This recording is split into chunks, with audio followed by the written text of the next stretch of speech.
새해 첫날 남편에게 깜짝 선물을 하려다 문 밖에서 그와 내연녀의 대화를 듣고 말았습니다. 장미꽃을 내던지고 돌아서서 그에게 다시는 메시지를 보내지 않았습니다. 제 이름은 서연, 올해 35입니다. 의료기기 회사에서 영업부장으로 일하고 있습니다. 남부지역의 대형 계약을 따내기 위해 한 달 내내 출장을 다녔고 매일 발 디딜 틈 없이 바빴습니다. 원래는 새해 첫날에나 집에 돌아올 예정이었는데 운 좋게 사흘 전에 계약이 성사되었습니다. 오늘은 12월 31일, 내일이면 새해 첫날이라는 생각에 저는 일부러 시내 꽃집에 들러 붉은 장미 한 다발을 골랐습니다. 지우는 제 남편입니다. 우리는 결혼 7년 차이고 남들 눈에는 금실 좋은 부부로 보였습니다. 그는 건축설계 회사에서 프로젝트 매니저로 일했고 평소 말이 많지 않지만 저에게는 다정한 편이었습니다. 장미꽃을 들고 택시를 타고 집으로 향했습니다. 아파트 단지 안은 새해를 맞이하는 분위기로 등불이 밝게 걸려 있었고 집집마다 창문에서는 따뜻한 노란 불빛이 새어나오고 있었습니다. 그 모습을 보니 제 마음도 덩달아 따뜻해졌습니다. 지훈이 제가 갑자기 나타나는 것을 보고 얼마나 놀라고 기뻐할지 상상하니 발걸음도 한결 가벼워졌습니다. 우리는 1호층에 있는 아파트에 살고 있었습니다. 엘리베이터 문이 열리자 저는 일부러 발소리를 죽여 문을 열고 들어가 그를 놀라게 하자고 손에 들고 들어가 그를 가늘하게 제 목소리가 들려왔습니다. 집 안에서 여자의 교태로운 웃음소리가 들려왔습니다. 저는 무의식적으로 발걸음을 멈추고 숨을 죽였습니다. 여자의 목소리가 다시 울려 퍼졌습니다. 지훈 씨, 그 서연이란 여자는 언제쯤 돌아올까요? 벌써 새해 첫날인데 그 여자가 없어야 우리 둘이서 오붓하게 명절을 보낼 수 있잖아요. 지훈의 목소리가 뒤를 이었습니다. 제가 한 번도 들어본 적 없는 다정함이 깃들어 있었습니다. 서연이는 출장 때문에 아무리 빨라도 새해 첫날이나 돌아올 거야. 게다가 돌아온다고 한들 어때? 이 집은 이제 내가 결정해. 여자는 애교 섞인 목소리로 말했습니다. 그냥 갑자기 돌아와서 우리 분위기를 망칠까봐 걱정돼서 그래요. 참, 지훈 씨가 사준다고 했던 그 화장품 세트는 언제 사줄 거예요? 그리고 지난번에 제가 정 찍어둔 그 한정판 가방도 지금 아니면 못 살지도 몰라요. 지훈은 웃으며 말했습니다. 다 사줄게. 걱정 마. 내가 최근에 갑직이란 큰 프로젝트를 성사시켜서 보너스가 곧 나올 거야. 그때 가방이랑 화장품뿐만 아니라 새 핸드폰도 바꿔줄게. 여자는 기뻐하며 말했습니다. 지훈 오빠 정말 최고예요. 서연이 그 늙고 초라한 아줌마 같지 않게 맨날 일만 하는 여자라서 감정도 없고 솔직히 오빠가 왜 그 여자랑 결혼했는지 이해가 안 가요. 이 말을 듣는 순간 제 손발은 이미 얼음장처럼 차가워졌고 온몸에 피가 응고되는 것 같았습니다. 저는 손에 쥔 장미꽃을 죽으림을 다해 꽉 쥐었고 손가락 마디마디가 하얗게 질렸습니다. 제가 사랑이라고 믿었던 모든 것이 거짓이었던 겁니다. 저는 밖에서 고생하며 돈을 벌어 가정을 꾸렸는데 그는 집에서 다른 여자와 희희낙낙하고 있었고 심지어 우리의 돈으로 다른 여자에게 물건을 사주고 있었습니다.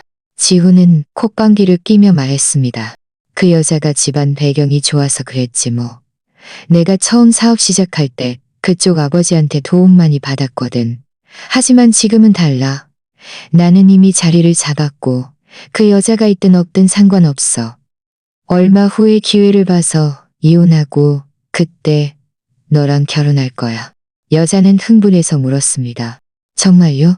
지훈 오빠, 저 속이면 안 돼요. 그때 이혼하면 그 여자 빈털터리로 쫓아내야 해요. 우리 집이랑 차는 절대 그 여자한테 주면 안 돼요. 지훈은 말했습니다. 걱정 마. 내가 이미 다 생각해놨어. 재산 일부는 이미 엄마 명의로 옮겨놨으니까 그때 가서 그 여자가 재산 분할하려 해도 많이 못 가져갈 거야. 그쪽 아버지 작년에 뇌졸중으로 쓰러지지 않았어? 지금은 말도 제대로 못하니까 그 여자한테도 아무 도움 못 될 거야. 그는 이미 모든 것을 계산해뒀던 겁니다. 심지어 제 아버지의 뇌졸중까지 이용하다니. 저는 순간 어지럼짐을 느끼며 속이 뒤집히는 것 같았습니다. 더 이상 들을 수가 없었습니다. 안으로 들어가 그를 추궁할 기력조차 없었습니다. 저는 말없이 손에 들고 있던 장미꽃을 천건문 옆 쓰레기통에 놓았습니다. 장미꽃 잎에는 아직 신선한 이슬이 맺혀 있었습니다. 마치 제가 이 결혼에 품었던 기대처럼 이제 모든 것이 비웃음거리가 되어버렸습니다.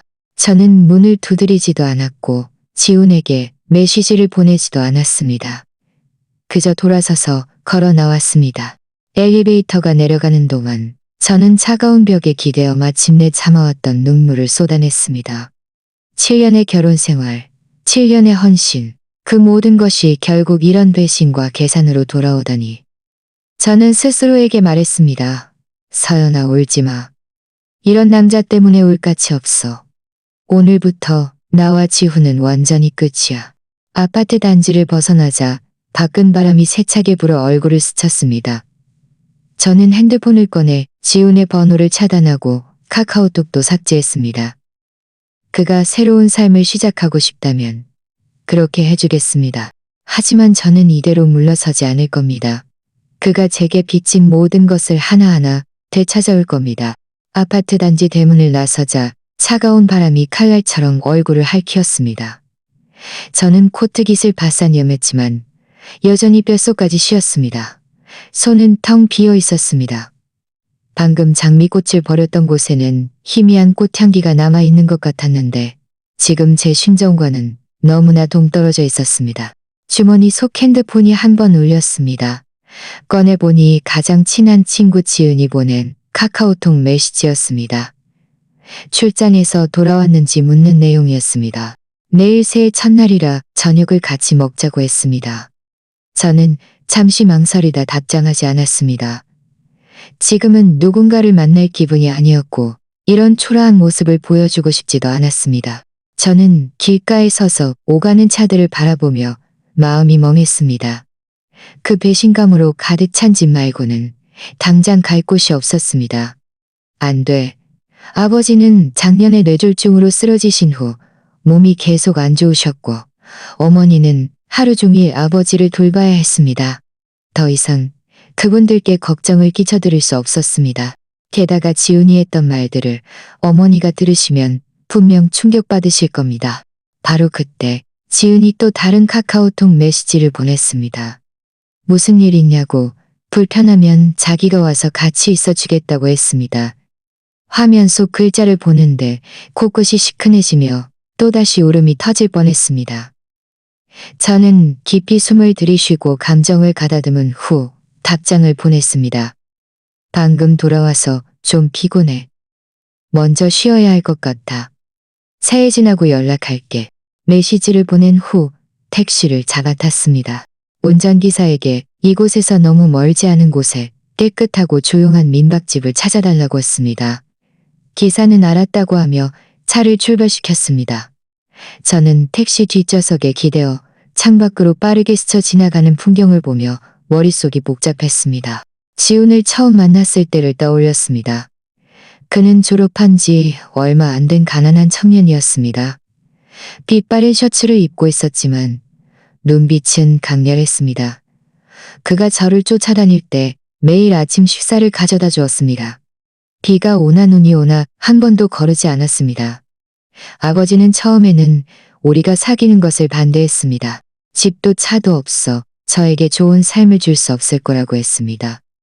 하지만 제가 계속 고집했고 아버지는 결국 허락하며 심지어 모아둔 돈을 꺼내 그의 사업을 돕기까지 했습니다. 나중에 그의 회사가 점차 자리를 잡으면서 우리는 집을 사고 결을 사고 결혼했습니다. 저는 이제 우리에게 좋은 날이 올 거라고 믿었습니다. 그래서 저는 더욱 열심히 일하며 그의 부담을 덜어주고 싶었습니다. 하지만 제가 이렇게 마음을 다해 그에게 헌신했는데 그가 저에게 이렇게 할 줄은 꿈에도 생각하지 못했습니다. 택시가 약 20분 정도 달린 후 기사는 한 아파트 단지에 입구에 차를 세웠습니다. 이곳에 민박집이 몇 군데 있는데 다 환경이 좋다고 했습니다. 저는 요금을 지불하고 차에서 내려 아파트 단지 안으로 들어가 깨끗하고 깔끔해 보이는 민박집을 아무데나 골라 들어갔습니다. 주인 아주머니는 40대 중반의 아주머니로 매우 친절했습니다. 저에게 방을 보여주며 며칠 묵을 건지 물었습니다. 저는 4일 정도 묵을 것이고 상황이 정리되면 다시 말해주겠다고 했습니다. 아주머니는 고개를 끄덕이며 열쇠를 주고 무슨 일 있으면 언제든 자신을 찾아달라고 당부했습니다. 저는 감사 인사를 하고 방으로 들어가 문을 닫았습니다. 방은 크지 않았지만 매우 깨끗했습니다. 침대 하나, 옷잔 하나, 그리고 작은 책상이 있었습니다. 저는 가지고 온 여행 가방을 벽에 내려놓고 침대 가에 앉았습니다. 마침내 참지 못하고 침대에 엎드려 울기 시작했습니다. 이번에는 감정을 억누르지 않았습니다. 모든 서러움과 분노를 울음으로 쏟아냈습니다. 약 30분 넘게 울고 나서야 천천히 울음을 그쳤고 마음이 조금 편안해지는 것을 느꼈습니다. 일어나 화장실로 가서 세수를 했습니다. 거울 속에 비친 눈이 퉁퉁 부은 제 모습을 보며 마음속으로 단단히 결심했습니다. 이대로 좌절할 수는 없어. 지훈이 나를 배신하고 빈털터리로 쫓아내려 한다고? 절대 그렇게 두지 않을 거야. 침착하게 다음 계획을 세워야 해. 저는 여행 가방에서 노트북을 꺼내 인터넷으로 이혼 관련 법률 지식을 검색했습니다. 그리고 지훈과의 결혼증명서, 등기부등본, 자동차 구매 계약서, 그리고 우리의 은행 거래 내역을 찾아냈습니다. 이 모든 것들을 평소에 잘 보관해 두었는데 이제야 쓸모가 생겼습니다. 저는 이 문서들을 모두 정리하여 컴퓨터에 저장하고 다시 한번 백업하여 제 이메일로 보냈습니다. 이 모든 작업을 마치자 저녁 8시가 다 되어 있었습니다. 배가 좀 고팠습니다. 아침부터 아무것도 먹지 않았다는 사실을 그제야 깨달았습니다. 옷을 갈아입고 민박집을 나와 아파트 단지 근처의 작은 국수집을 찾아 소고기 국수를 시켰습니다. 국수를 먹는 동안 핸드폰이 또 한 번 울렸습니다. 지은이 보낸 줄 알고 꺼내봤지만 낯선 번호였습니다. 저는 잠시 망설이다 전화를 받았습니다.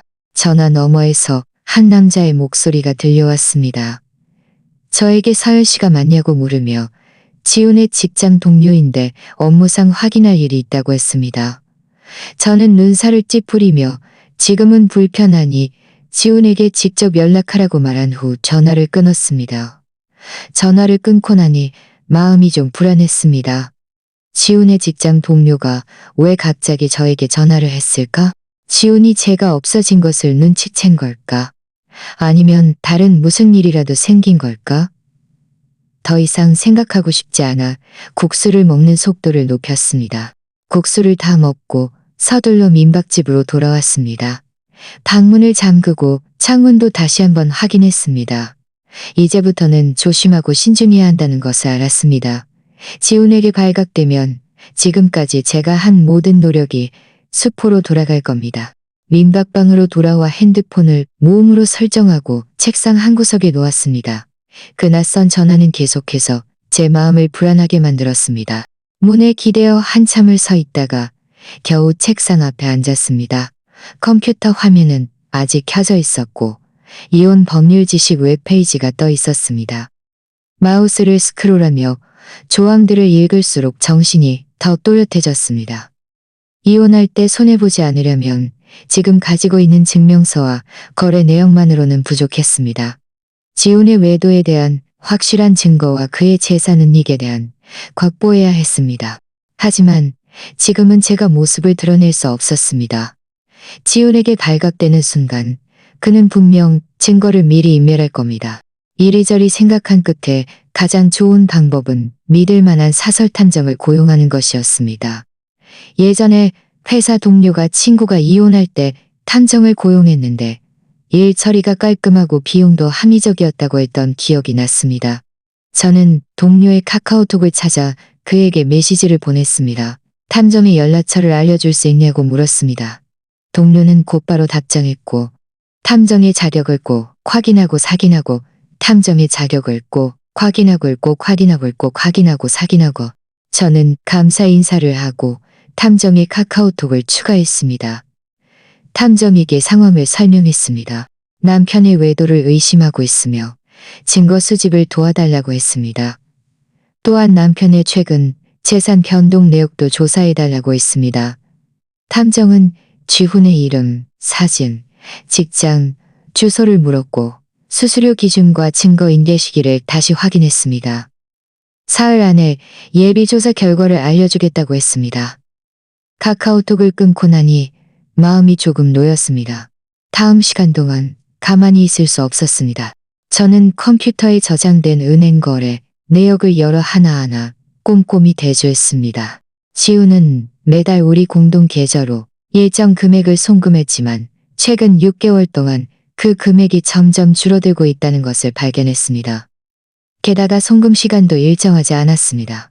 더 의심스러운 것은 몇 건의 큰 금액 송금에서 수신자의 계좌를 제가 한 번도 본 적이 없다는 것이었습니다.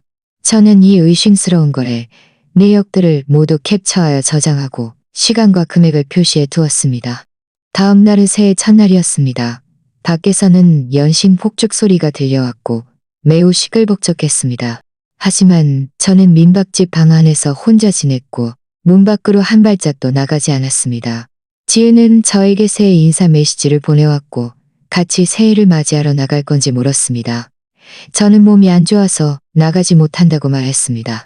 점심때쯤 배달 음식을 시켜 막 먹고 있을 때 탐정에게서 카카오톡 메시지가 왔습니다.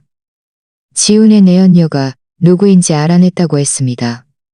이름은 하늘인데 지훈 회사 직원이라고 했습니다. 둘은 지훈 회사 근처에 아파트를 빌려 반년 가까이 동거하고 있다고 했습니다. 탐정은 저에게 사진 몇 장을 보내왔습니다. 사진 속에는 지훈과 하늘이 손을 잡고 아파트 건물로 들어가는 모습이 담겨 있었고 매우 다정해 보였습니다. 사진을 보는 순간 제 마음은 또다시 날카롭게 찔리는 듯 아팠습니다. 지훈이 외도했다는 사실을 이미 알고 있었지만 직접 증거를 보니 받아들이기 어려웠습니다. 탐정은 하늘이 최근 명품을 많이 샀다고 했습니다. 가방, 시계, 액세서리 등 소비 기록이 매우 빈번했고 몇 번은 지훈의 신용카드를 사용했다고 했습니다. 저는 탐정에게 하늘이 살고 있는 아파트의 임대 정보와 지훈이 하늘에게 송금한 구체적인 내역을 집중적으로 조사해달라고 했습니다. 탐정은 계속 조사할 것이고 소식이 있으면 다시 알려주겠다고 했습니다. 카카오톡을 끊고 나서 저는 그 사진들을 저장하고 탐정이 말해준 상황을 글로 정리하여 컴퓨터에 저장했습니다. 사진 속 지훈의 웃는 얼굴을 보며 제 마음 속에는 더 이상 이전의 서러움과 슬픔은 없었고 오직 분노와 차가움만이 남았습니다. 그는 우리의 공동 재산을 가지고 다른 여자와 유유자적하며 즐기고 있었습니다. 이 빚은 언젠가 반드시 그에게 갚아줄 겁니다. 오후에 어머니에게서 전화가 왔습니다. 어머니는 새해 첫날에 집에 오지 않을 거냐고 물으며 제가 좋아하는 만두를 빚었다고 했습니다. 저는 억지로 눈물을 참고 어머니에게 최근 일이 너무 바빠서 못 갈 것 같다고 말했습니다. 나중에 일이 끝나면 아버지와 어머니를 보러 가겠다고 했습니다. 어머니는 전화로 저에게 몸 조심하고 너무너를 보러 가겠다고 했습니다. 그리고 아버지가 최근 많이 회복되어 혼자 최근 많이 회복되어 그리고 아버지가 최근 많이 회복되어 어머니의 목소리를 들으니 마음이 너무 아팠습니다.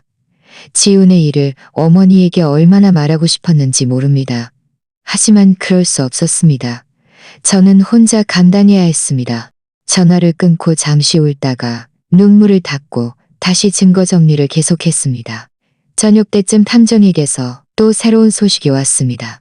하늘이 살고 있는 아파트의 임대 계약서에는 하늘의 서명이 있었지만 월세는 모두 지훈이 은행 송금으로 지불했다고 했습니다. 매달 5일 정시에 송금되었습니다. 게다가 그는 지훈이 하늘에게 최근 5천만 원이라는 거액을 송금했고 송금 내역에는 인테리어 비용이라고 적혀 있었다고 했습니다. 5천만 원. 이 숫자를 보는 순간 저는 온몸이 떨렸습니다. 우리가 결혼한 지 이렇게 오래되었지만 저는 이렇게 비싼 물건을 한 번도 아까워하지 않고 사본 적이 없었습니다. 그런데 그는 눈 하나 깜빡하지 않고 내연녀에게 5천만 원을 송금하여 아파트를 꾸며주다니 저는 서둘러 탐정에게 임대 계약서, 사진과 송금 내역을 보내달라고 했습니다. 그리고 이 증거들을 모두 백업해 두었습니다. 이제 제 손에는 지훈의 외도에 대한 예비 증거와 그가 내연녀에게 재산을 은닉한 일부 기록이 있었습니다. 다음으로 할 일은 믿을 만한 변호사를 찾아 이 증거들을 넘겨주고 변호사에게 상세한 이혼 계획을 세워달라고 하여 최대한의 이익을 확보하는 것이었습니다. 저는 핸드폰을 열어 인터넷으로 믿을 만한 이혼 전문 변호사를 검색하기 시작했습니다. 화면에 뜨는 변호사 정보들을 보며 저는 마음속으로 맹세했습니다. 지훈과 하늘, 당신들이 내게 빚진 모든 것을 반드시 몇 배로 갚게 해줄 거야. 저는 인터넷에서 2시간 동안이나 검색함에 10군데 넘는 법률사무소의 평가와 사례를 비교했습니다. 결국 혼인 미가사 사건을 전문적으로 다루는 한 법률사무소를 선택했습니다. 이 법률사무소의 주임 변호사는 주 변호사인데 소개글에 따르면 그는 유사한 이혼 재산 분쟁 사건을 많이 처리했고 승소율이 높다고 했습니다. 저는 먼저 법률사무소에 전화를 걸어 이혼 관련 상담을 하고 싶다고 말했고 특히 재산 은닉과 관련된 상황임을 강조했습니다. 안내원은 제 연락처를 남기라고 하며 주 변호사가 최대한 빨리 저와 연결될 수 있도록 조치하겠다고 했습니다. 전화를 끊은 지 10분도 채 안 되어 주 변호사에게서 전화가 왔습니다. 주 변호사의 목소리는 매우 차분했고 듣는 사람에게 신뢰감을 주었습니다. 저는 그에게 저의 상황을 간략하게 설명했습니다. 지훈의 외도, 내연녀에게 재산 은닉 가능성, 그리고 제가 이미 확보한 증거들을 포함해서 주 변호사는 제 이야기를 들은 후 지금 가장 중요한 것은 원저 재산 보전 신청을 하여 저와 지훈의 공동계좌를 동결시켜 그가 더 이상 재산을 은닉하지 못하도록 막는 것이라고 말했습니다. 그는 또한 제가 가진 혼전 재산 증명이 매우 중요하다고 했습니다. 그 재산들이 결혼 전 제공할 수 있다면, 재개할 수 있다면, 소송을 제기할 수 있다면, 증명할 수 있다면 이혼, 시군할되지 않을 것이라고 했습니다. 왜냐하면 그것은 부부 공동 재산이며 지훈이 일방적으로 처분할 권한이 없기 때문입니다. 저는 주 변호사와 다음 날 오전에 만나기로 약속했습니다. 장소는 법률사무소 근처의 한 카페였습니다. 그는 특히 공공장소를 선택하여 지훈의 사람들과 마주치는 것을 피해야 한다고 말했습니다. 전화를 끊고 나니 마음이 훨씬 편안해졌습니다. 전문 변호사의 도움을 받으니 더 이상 앞뒤 가리지 못하고 허둥댈 필요가 없었습니다. 저녁에는 모든 증거를 다시 한번 정리했습니다. 혼전 재산 증명, 등기부등본, 자동차 구매 계약서, 의심스러운 송금 내역, 그리고 탐정이 보내준 사진과 임대 정보를 모두 하나의 파일로 정리하여 USB에 복사했습니다. 이 모든 작업을 마치고 나서야 저는 씻고 잠자리에 들었습니다. 하지만 뒤척이며 잠을 이룰 수 없었습니다. 결혼 초 지훈이 저에게 말했던 것이 떠올랐습니다. 앞으로 우리의 돈은 모두 공동 계좌에 저축하고 함께 돈은 모두 컴계거에 저축하고 함께 돈은 모두. 하지만 이제 보니 그 말들은 그저 저를 속이기 위한 거짓말에 불과했습니다. 그는 이미 자신을 위한 뒷길을 마련해 두었고 심지어 저를 빈털터리로 쫓아낼 방법을 계산하고 있었습니다. 다음 날 아침 일찍 일어났습니다. 저는 수수한 옷으로 갈아입고 마스크와 모자를 쓴 채 약속 시간 30분 전에 약속 장소인 카페에 도착했습니다. 창가 자리를 찾아 앉아 따뜻한 우유 한 잔을 시켜놓고 주 변호사를 기다렸습니다. 얼마 지나지 않아 정장 차림에 세련된 여성이 들어왔습니다. 그녀는 곧장 저에게 다가와 서연 씨가 맞냐고 물었습니다. 저는 고개를 끄덕이며 서연이라고 말했습니다. 여성은 미소 지으며 앉아 자신이 주 변호사라고 소개했습니다. 저는 USB를 건네고 모든 증거를 그녀에게 자세히 설명했습니다. 주 변호사는 증거를 보면서 메모를 했고 때때로 저에게 몇 가지 질문을 했습니다. 예를 들어 송금 기록 시간, 지훈의 외도와 재산, 은닉 사실을 입증하기에 충분하다고 했습니다. 지훈 회사에 대한 구체적인 상황 등.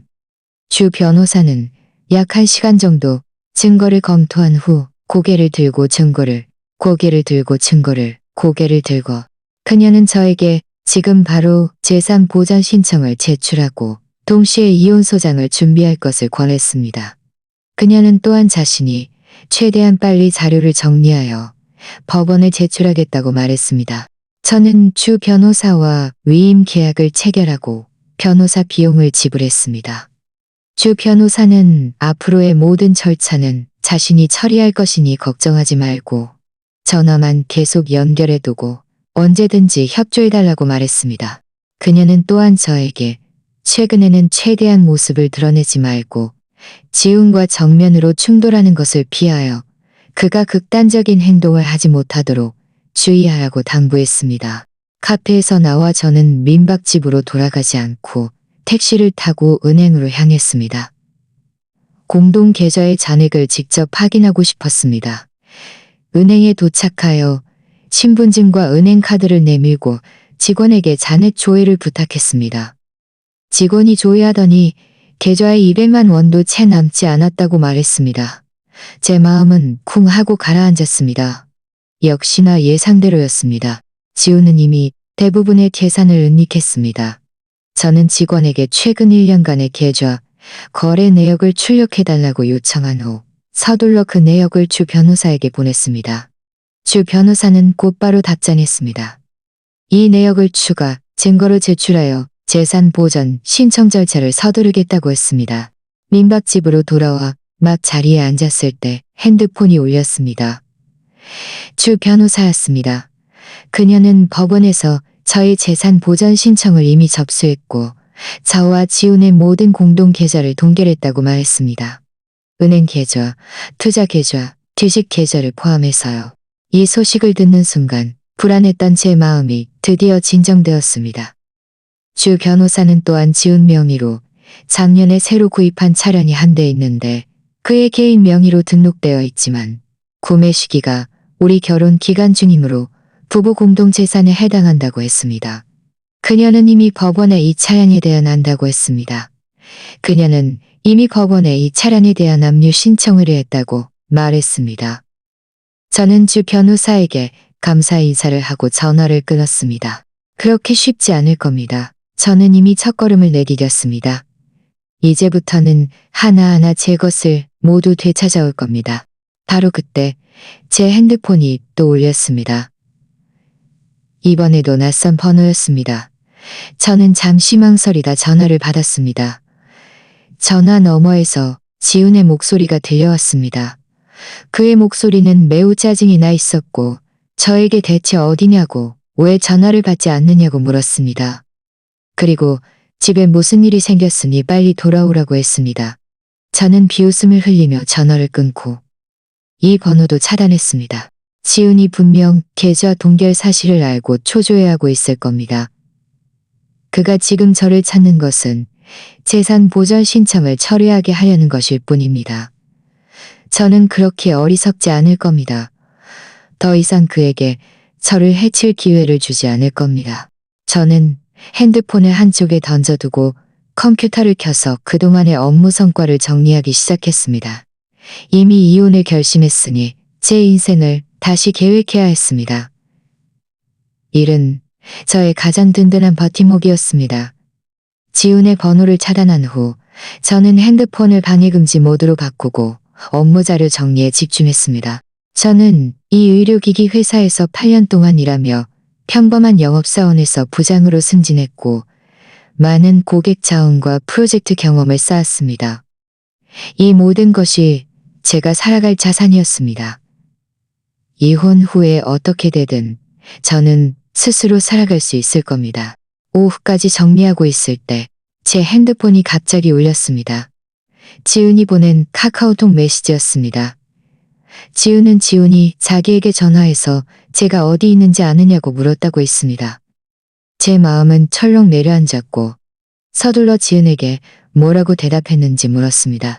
지은은 지훈에게 제가 출장해서 아직 돌아오지 않았고 자신도 저와 연락이 닿지 않는다고 말했다고 답장했습니다.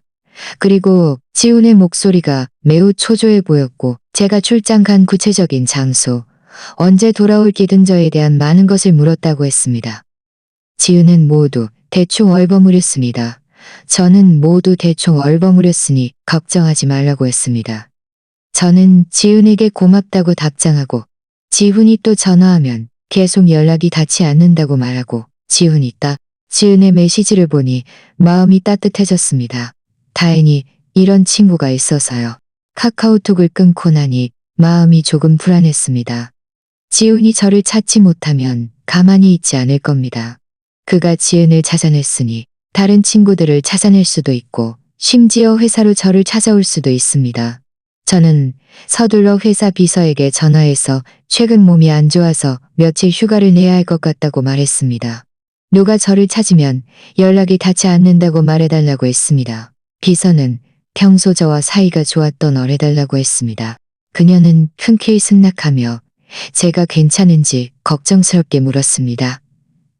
저는 괜찮다고, 그냥 좀 피곤해서 며칠 쉬고 싶다고 말했습니다. 전화를 끊고 한숨 돌렸습니다. 적어도 당분간은 지훈이 회사로 저를 찾아오는 것을 걱정할 필요는 없었습니다. 저녁 때쯤 밖에 나가서 간단히 저녁을 먹고 돌아오는 길에 민박집 건물 아래 익숙한 그림자가 보였습니다. 제 마음은 깜짝 놀라 서둘러 옆나무 뒤에 숨었습니다. 그는 민박집 건물 아래 서서 인상을 찌푸린 채 끊임없이 전화를 걸고 있었고 표정은 매우 초조해 보였습니다. 저는 숨을 죽이고 그가 전화를 끊고 돌아서서 사라진 후에야 서둘러 민박집 뒷문으로 돌아 몰래 방으로 들어갔습니다. 방으로 돌아와 문에 기대니 심장이 미친 듯이 뛰었습니다. 지훈이 이곳까지 찾아오다니 어떻게 찾아낸 거지? 혹시 저를 미행한 걸까? 생각할수록 무서워져 서둘러 지 변호사에게 전화해서 지훈이 민박집까지 찾아온 사실을 알렸습니다. 주 변호사는 당황하지 말라고 하며 지훈이 지금은 제가 이곳에 있을 것이라고 추측할 뿐 확실한 증거는 없다고 말했습니다. 그녀는 저에게 오늘 밤 바로 짐을 싸서 다른 민박집으로 옮기라고 했습니다.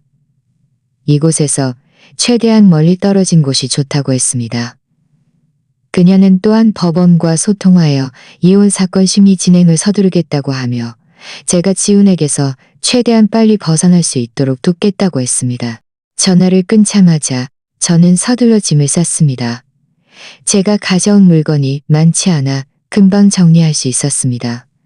모든 증거와 업무 자료를 꼼꼼히 챙겨 여행 가방에 넣었습니다.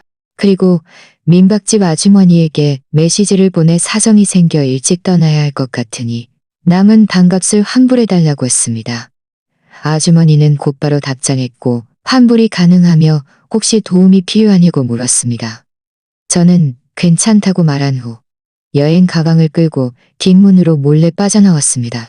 길가에서 택시를 잡아 타고 운전기사에게 이곳에서 가장 먼 지역으로 가서 환경 좋은 민박집을 찾아달라고 했습니다. 기사는 알았다고 하며 차를 출발시켰습니다. 저는 택시 뒷좌석에 기대어 창밖으로 빠르게 스쳐 지나가는 풍경을 보며 마음이 매우 착잡했습니다.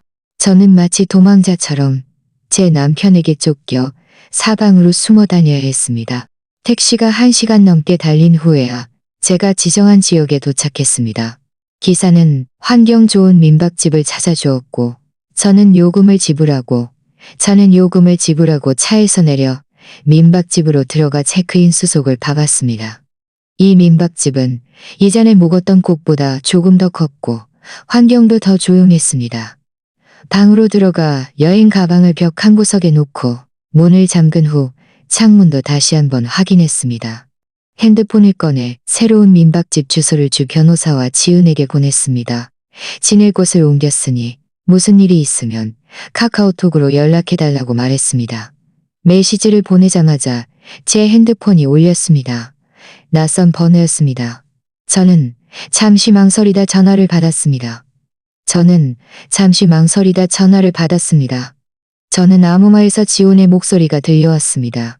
그의 목소리는 매우 분노에 차 있었고 제가 밖에서 지내고 있는 게 맞냐고 물으며 자신이 게 맞냐고 물으며 지훈이 분명 무슨 수단을 써서 제가 장소를 옮긴 것을 알아냈을 겁니다. 정말 끈질긴 사람이었습니다. 저는 핸드폰을 한쪽에 던져두고 마음속으로 단단히 결심했습니다. 그가 어떻게 저를 찾든 저는 그를 만나지 않을 겁니다. 저는 반드시 법원 재판이 열릴 때까지 기다려서 그가 자신의 행동에 대한 대가를 치르게 할 겁니다. 저녁 때쯤 지훈이 저에게 카카오톡 메시지를 보내왔습니다. 지훈이 또 자기에게 전화했는데 이번에는 다른 사람의 핸드폰으로 걸었다고 했습니다. 지훈은 전화를 받자마자 끊어버렸고 그 번호도 차단했다고 했습니다. 지훈은 지훈이 지금 미친 개처럼 저를 찾아다니니 제가 꼭 조심해야 한다고 말했습니다. 저는 알았다고 하며 지훈도 안전에 유의하라고 말했습니다. 카카오톡을 끊고 나서 저는 쉬고 잠자리에 들었습니다. 마음은 아직 조금 불안했지만 이전보다는 훨씬 나아졌습니다. 저는 혼자가 아니라는 것을 알았습니다. 주 변호사가 법률적인 문제를 처리해주고 지훈이 곁에서 저를 지지해주니 분명 이겨낼 수 있을 겁니다. 침대에 누워 지훈의 분노에 찬 목소리를 떠올리니 마음속이 조금은 통쾌했습니다. 그가 드디어 초조해하는군요. 그가 저를 속이고 계산했을 때 자신에게 이런 날이 올 줄은 분명 생각하지 못했을 겁니다. 저는 눈을 감고 더 이상 이런 생각들을 하지 않고 잠에 집중했습니다. 내일 할 일이 많으니 충분히 에너지를 비축해야 했습니다. 다음 날 아침 일찍 저는 핸드폰 카카오톡 알림음에 잠에서 깼습니다. 비몽사몽간에 핸드폰을 들어보니 탐정이 보낸 메시지였습니다. 중요한 증거를 저에게 넘겨줄 것이라고 했습니다. 저는 단번에 잠이 깨어 서둘러 답장했습니다. 어디서 만날 거냐고 물었습니다. 탐정은 전에 만났던 그 카페에서 만나자고 했고 이미 도착했다고 했습니다. 저는 서둘러 일어나 씻고 수수한 옷으로 갈아입고 마스크와 모자를 쓴 채 급히 집을 나섰습니다. 택시를 잡아 타고 카페로 향하는 길에 주 변호사에게 카카오톡 메시지를 보냈습니다. 탐정에게서 증거를 받는 대로 바로 보내주겠다고 했습니다. 카페에 도착하자마자 저는 탐정을 한눈에 알아보았습니다. 그는 여전히 지난번 그 검은색 점퍼를 입고 구석에 앉아 있었습니다. 제가 다가가 앉자 그는 곧바로 서류 봉투 하나를 제 앞으로 밀어놓으며 그 안에 모든 핵심 증거가 들어있다고 말했습니다. 서류 봉투를 열어보니 사진 몇 장과 출력된 송금 내용 몇 장이 들어있었습니다. 사진 속에는 지훈과 하늘이 아파트에서 다정하게 있는 모습의 영상 캡처본, 그리고 두 사람이 함께 백화점에 가서 쇼핑하고 호텔에 가서 방을개를 있었습니다. 그리고 두 사람이 함께 백화점에 가서 쇼핑하고 호텔에 가서 방을 잡는 사진들이 있었습니다. 이외에도 상세한 송금 내역이 있었습니다. 탐정은 그중 한 내역을 가리키며 말했습니다. 이것은 지훈 씨가 하늘 씨에게 5천만 원의 인테리어 비용을 송금한 완벽한 증빙 자료입니다. 수신자는 인테리어 회사이고 송금자는 지훈 씨의 개인 계좌입니다. 송금자는 지훈 씨의 개인 계좌입니다. 또한 몇 건의 큰 금액 송금도 모두 지훈 씨가 하늘 씨에게 보낸 것이고 내역에는 몇 개는 생활비, 내역에는 생활비 용돈이라고 적혀 있습니다. 이 돈들은 모두 저와 지훈의 공동 재산이었습니다. 저는 마음속의 분노를 억누르며 탐정에게 다른 발견은 없었는지 물었습니다. 탐정은 고개를 끄덕이며 말했습니다. 지훈 씨가 최근 회사 부사장인 김민철 씨와 매우 가깝게 지낸다는 사실도 알아냈습니다. 두 사람은 자주 고급 회원제 클럽에 함께 드나들었고 몇 건의 큰 금액 거래도 있었습니다. 탐정은 지훈과 김민철이 함께 회사의 공금을 횡령했을 것이라고 의심한다고 말했습니다. 그는 저에게 사진 한 장을 보여주었습니다. 사진 속에는 지훈과 김민철이 할 레스토랑에서 계약서에 서명하는 모습이 담겨 있었고 옆에는 두툼한 봉투가 놓여 있었습니다. 탐정은 지훈이 최근 담당했던 대형 프로젝트에서 3억 원의 공사 대금 행방이 묘연한데 그 돈이 그와 김민철에게 사적으로 분배되었을 가능성이 매우 높다고 말했습니다. 이 말을 듣는 순간 저는 놀라움과 기쁨이 교차했습니다. 이 말을 듣는 순간 저는 놀라움과 기쁨이 교차했습니다. 저는 서둘러 이 증거들을 모두 챙기고 탐정에게 고맙다고 말한 후 남은 조사 비용을 지불했습니다. 탐정은 다른 필요한 일이 있으면 언제든지 자신에게 연락하라고 말했습니다. 카페에서 나와 저는 곧바로 택시를 타고 민박집으로 돌아왔습니다. 방으로 돌아와 모든 증거를 사진 찍어 보관하고 주 변호사에게 보냈습니다. 주 변호사는 곧바로 답장했습니다. 이 증거들이 매우 핵심적이며 지훈을 이혼 소송에서 절대적으로 불리하게 만들기에 충분하다고 했습니다. 그녀는 지훈의 공금 횡령 문제에 대해서는 관련 법률 전문가에게 자문하여 형사 책임을 추궁할 수 있는지 알아보겠다고 말했습니다. 카카오톡을 끊고 나니 마음이 훨씬 편안해졌습니다. 이제 제 손에 든 증거는 충분했습니다. 지훈은 외도했을 뿐만 아니라 부부 공동 재산을 은닉했고 심지어 공금 횡령까지 했을 가능성이 있었습니다. 이혼 소송이든 형사 책임이든 그는 피할 수 없을 겁니다. 점심때쯤 배달 음식을 시켜 막 먹고 있을 때 주 변호사에게서 전화가 왔습니다. 그녀는 법률 전문가에게 자문한 결과 지훈의 공금 횡령 행위는 업무상 횡령죄에 해당하며 증거가 확실하다면 최고 5년 이상의 징역형에 처해질 수 있다고 말했습니다. 그녀는 또한 지훈의 공금 횡령 증거를 정리하여 지훈의 본사와 관련 부서에 제출하겠다고 말했습니다. 저는 주 변호계 관련 부서에 제출하겠다고 말했습니다. 저는 주 변호사에게 모든 것을 그녀의 지시에 따르겠다고 말했습니다. 오후에 지훈이 저에게 카카오톡 메시지를 보내왔습니다. 지훈이 또 자기에게 전화했는데 이번에는 다른 사람의 핸드폰으로 걸었다고 했습니다. 지훈은 전화를 받자마자 끊어버렸고 그 번호도 차단했다고 했습니다. 지훈이 지금 미친 개처럼 저를 찾아다니니 제가 꼭 조심해야 한다고 말했습니다. 저는 알았다고 하며 지훈도 안전에 유의하라고 말했습니다. 카카오톡을 끊고 나서 저는 핸드폰을 끊고 나서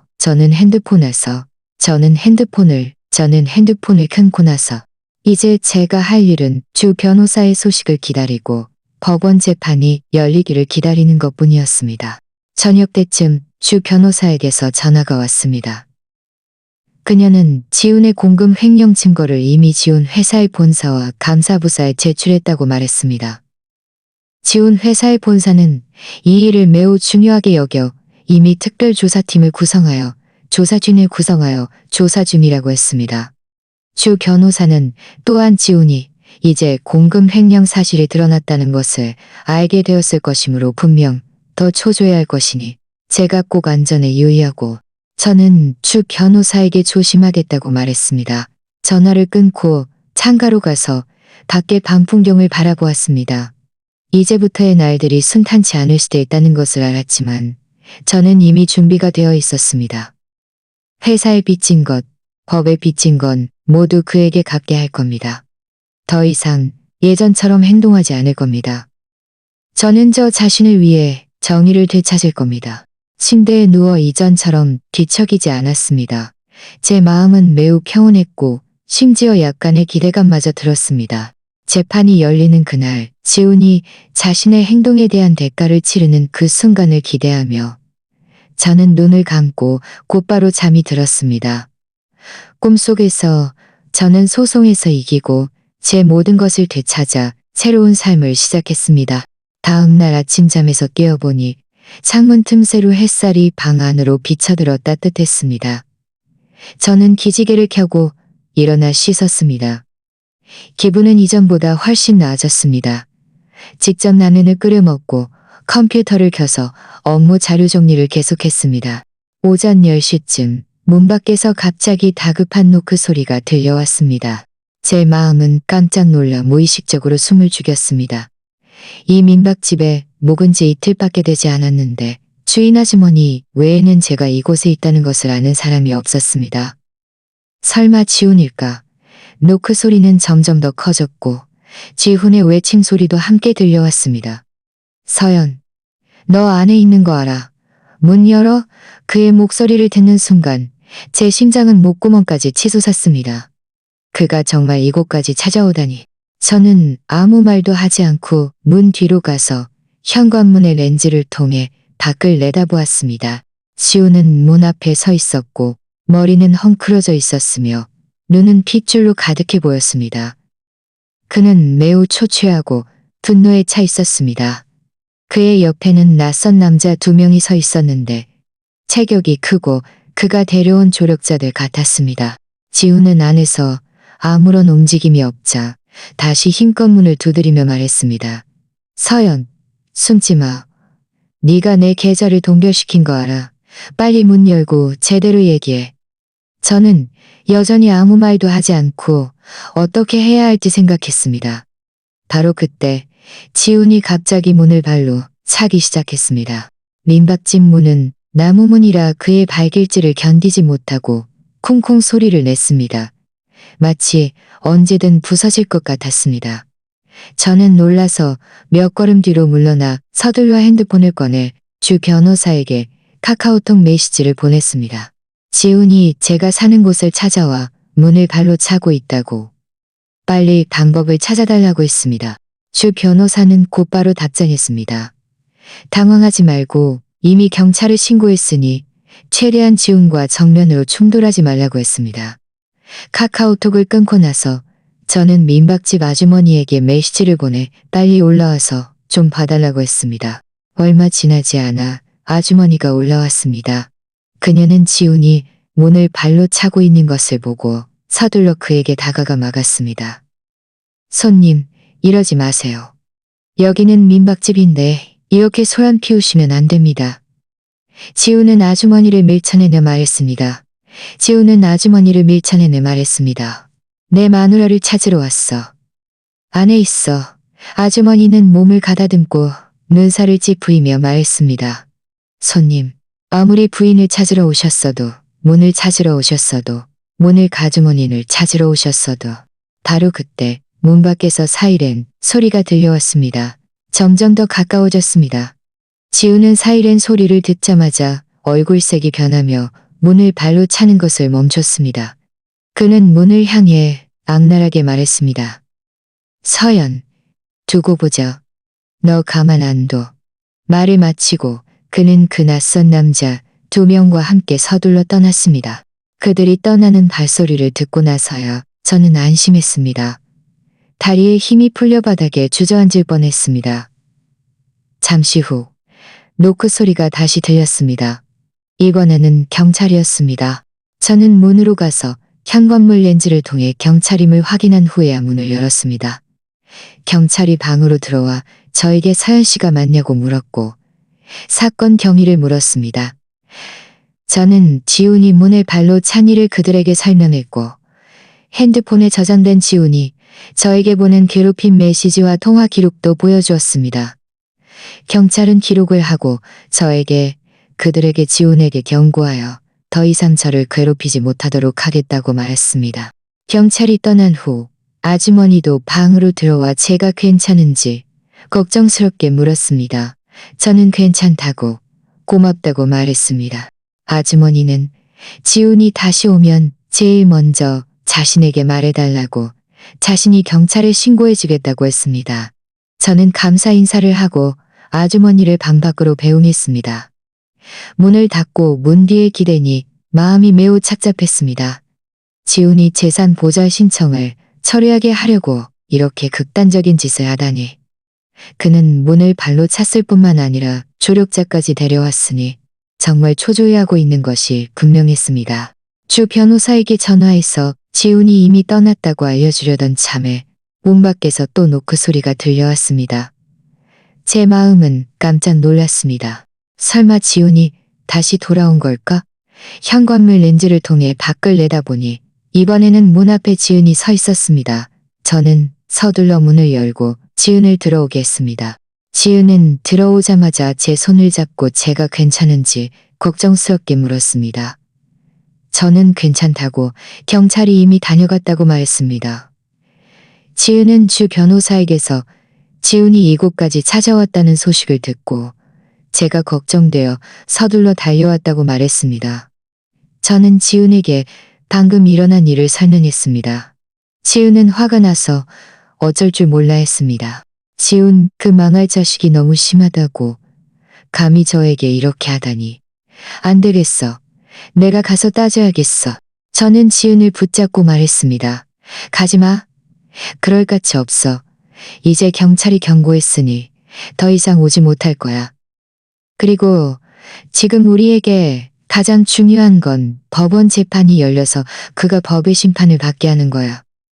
지은은 고개를 끄덕이며 말했습니다. 알았어. 네 말 들을게. 하지만 너 혼자 여기 있는 건 너무 위험해. 내가 이사 와서 너랑 같이 지낼게. 서로 의지하면서 지내는 게 좋잖아. 저는 지은의 진심 어린 눈빛을 보며 마음이 따뜻해졌습니다. 저는 그에게 괜찮다고 내일 다른 곳으로 옮길 테니 너도 할 일이 많을 텐데 굳이 나를 돌보러 올 필요 없다고 말했습니다. 지은은 괜찮다고 자기 일은 모두 미룰 수 있다고 말했습니다.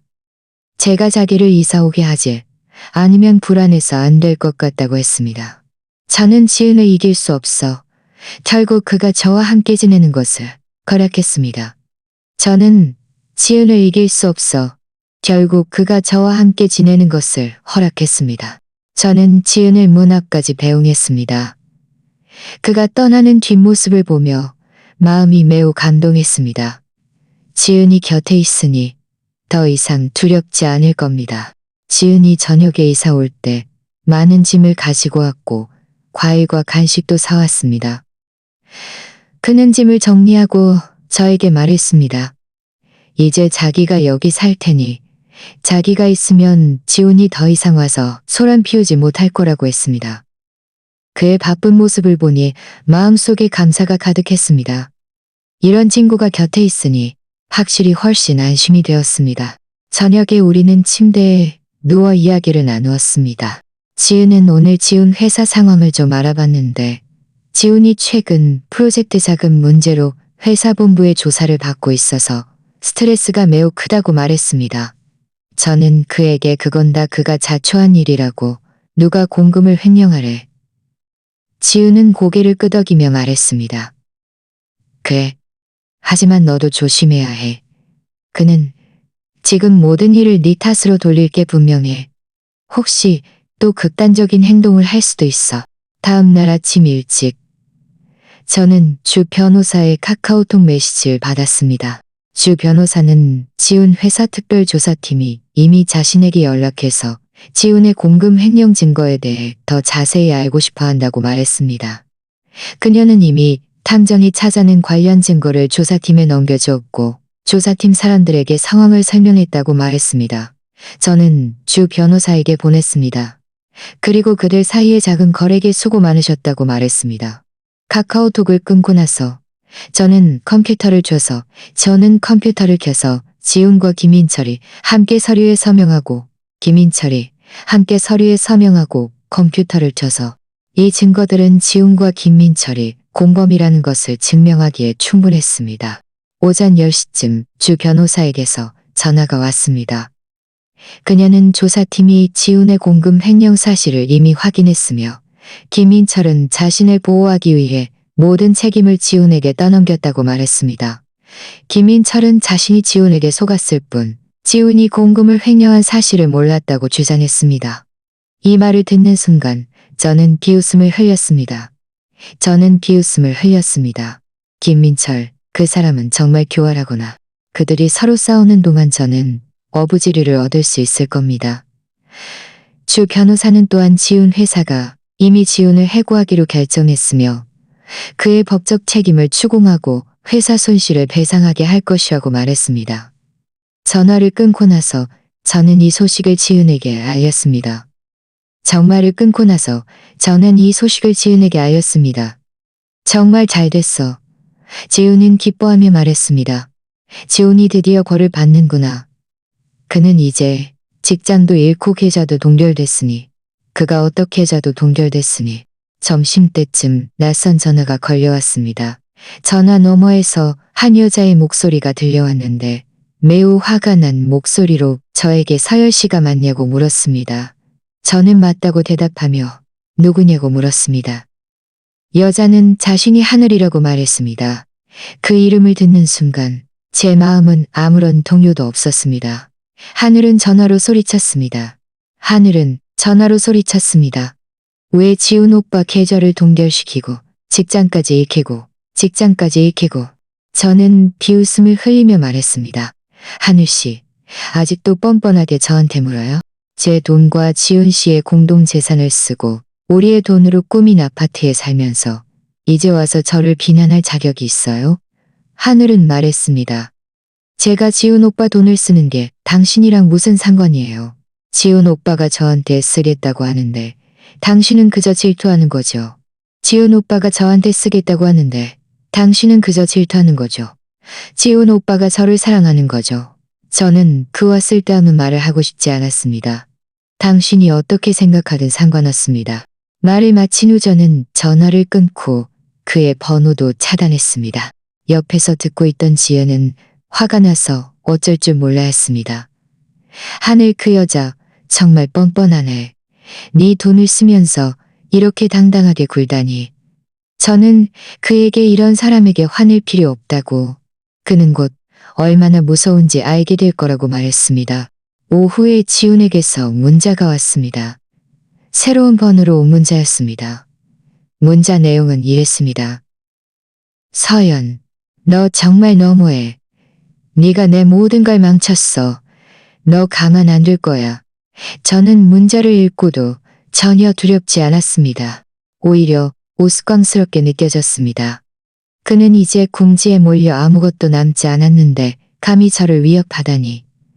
저는 문자를 캡처하여 저장하고 주 변호사에게 보냈습니다.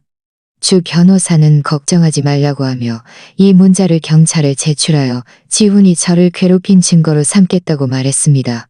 그가 또다시 저를 위협하면 경찰이 그에 대해 추가 조치를 취할 것이라고 했습니다. 저녁 때쯤 저와 지은은 함께 저녁 식사를 하러 나갔습니다. 아파트 단지 입구에 도착했을 때 멀지 않은 곳에 지훈과 하늘이 서 있는 것을 보았습니다.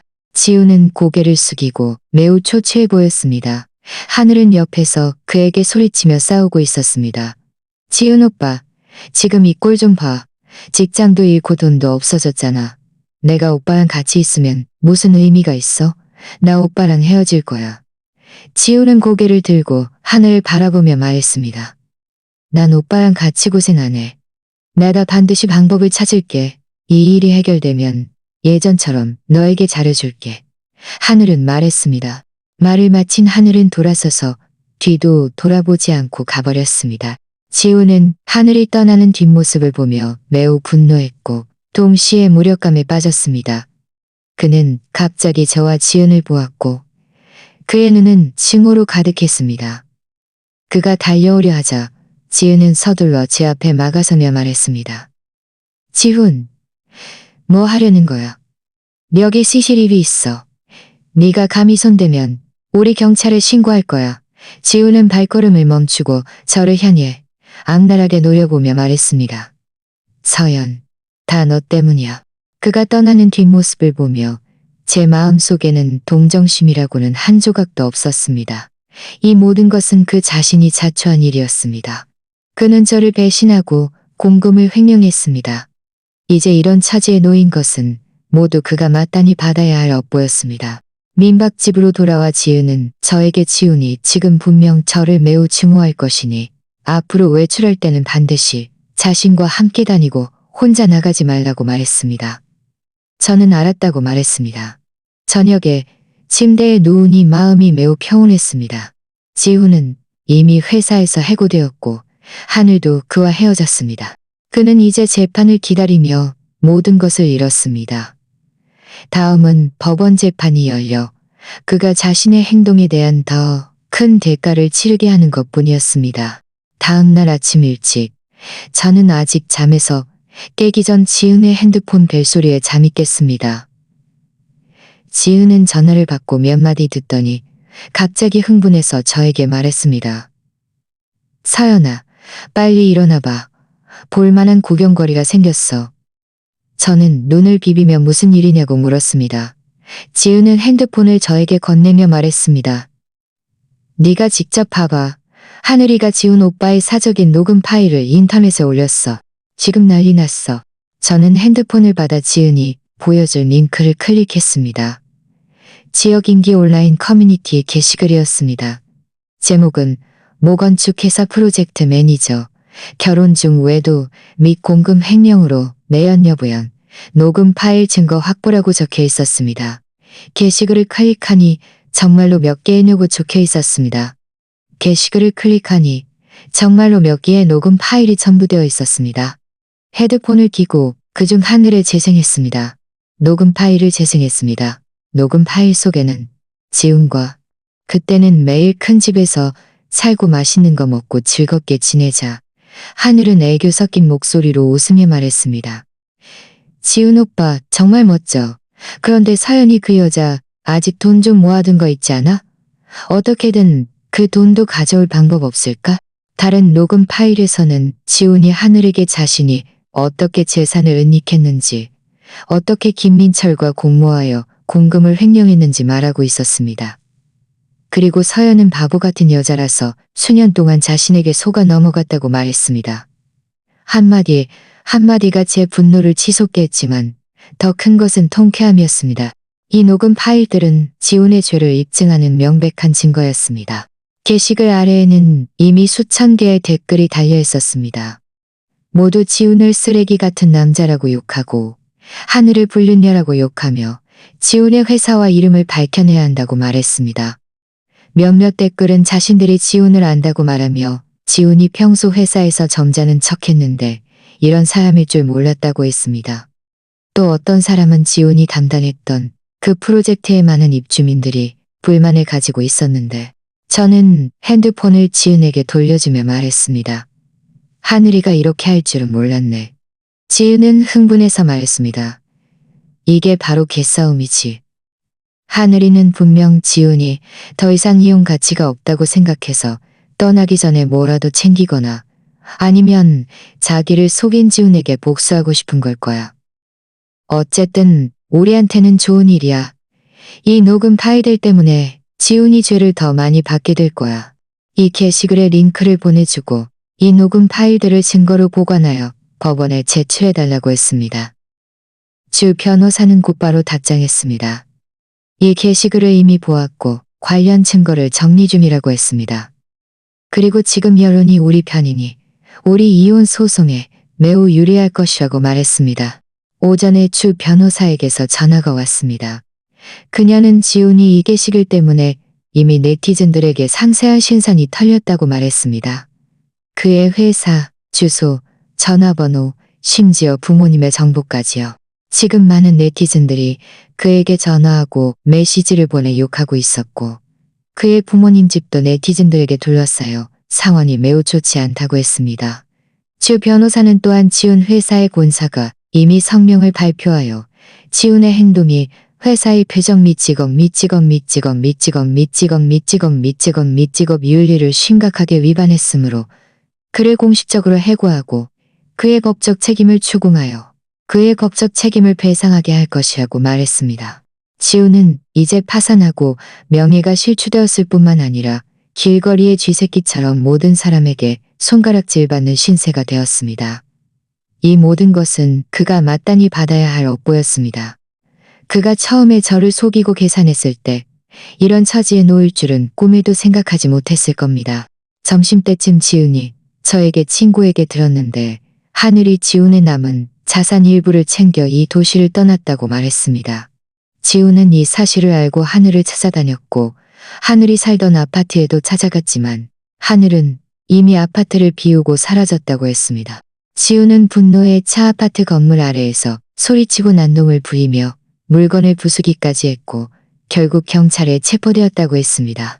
저는 이 말을 듣고도 전혀 놀라지 않았습니다. 하늘은 원래 지훈의 돈을 보고 온 것이었습니다.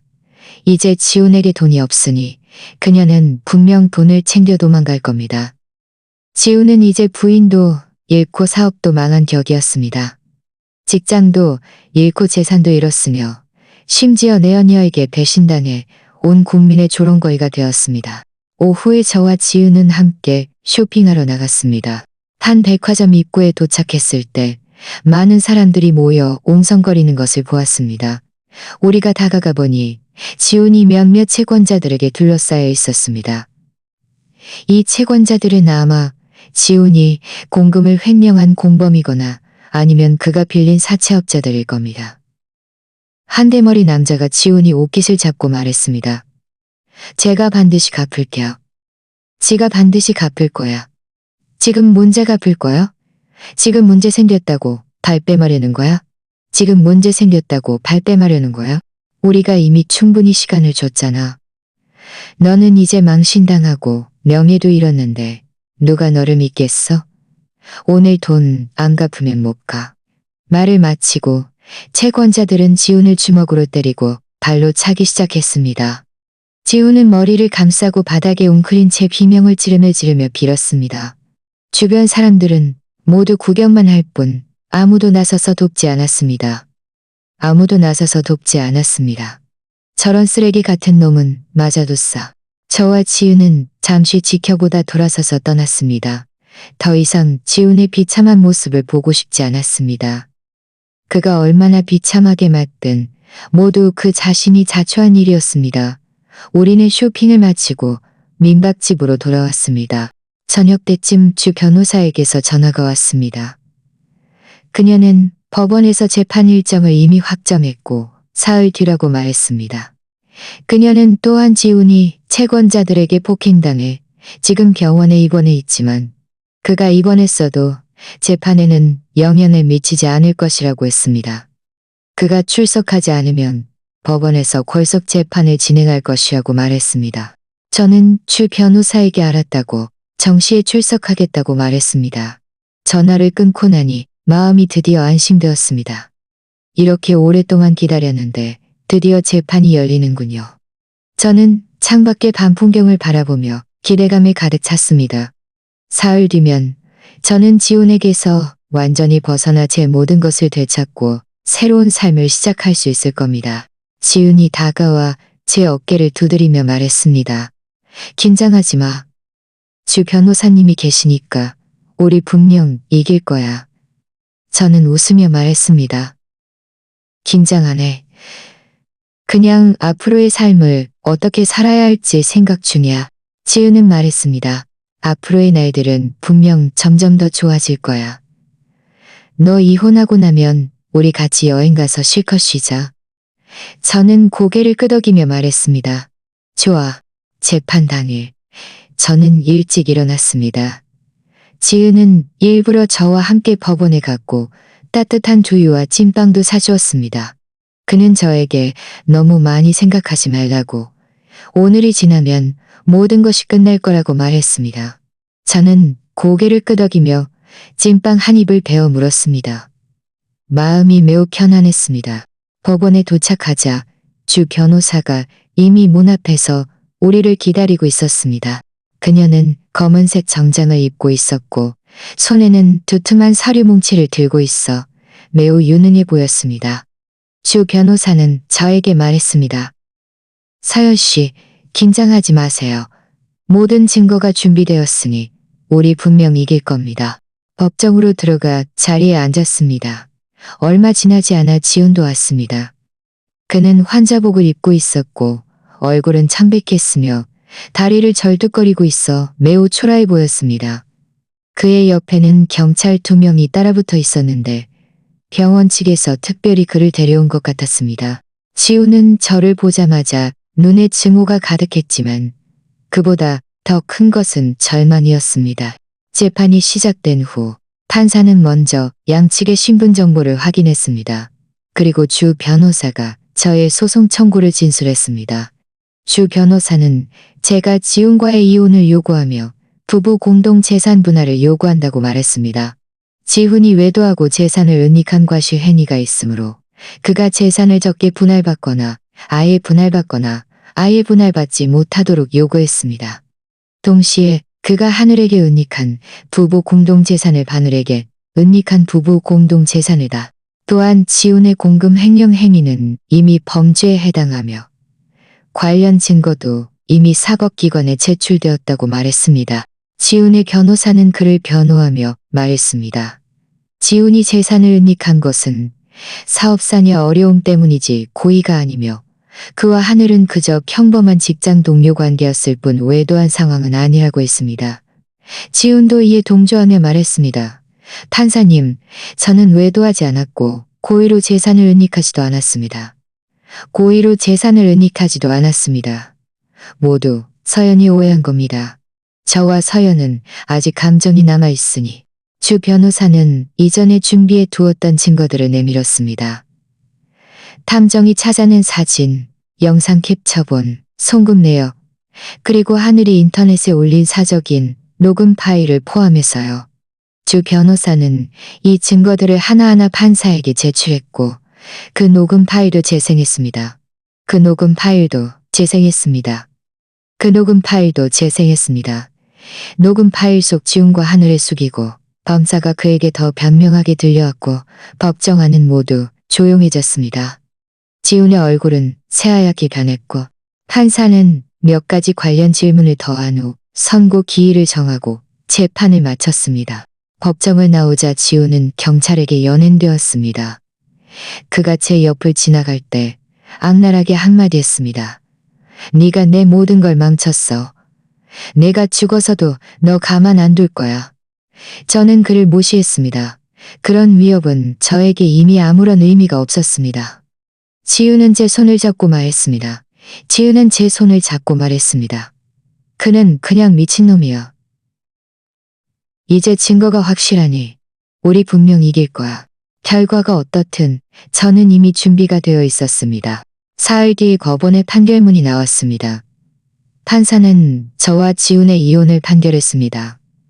지훈이 외도하고 부부 공동재산을 은닉한 과실 행위가 있으므로 부부 공동재산 중 집과 차는 저의 소유가 되었습니다. 동결된 은행 계좌의 잔액도 저의 소유가 되었습니다.